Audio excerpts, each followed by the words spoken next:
Pythagorean theorem. Certainly. The Pythagorean theorem is a fundamental concept in mathematics that relates to right triangles. It states that in a right triangle, the square of the length of the hypotenuse, the side opposite the right angle, is equal to the sum of the squares of the lengths of the other two sides.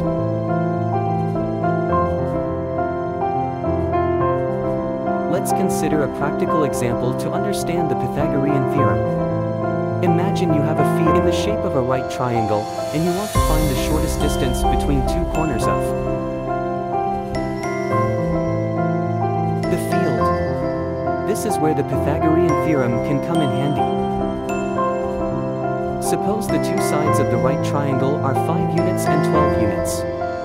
To find the length of the hypotenuse, we can use the Pythagorean theorem.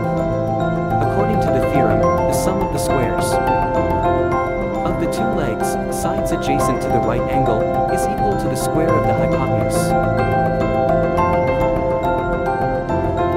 Using the theorem, we have 5 squared plus 12 squared equals 29. To find the length of the hypotenuse, we take the square root of both sides, square root 169 equals 13. So, in this example, the length of the hypotenuse is 13 units. This means that if you were to walk directly from one corner of the field to the other, following a straight line, the distance you would cover is 13 units.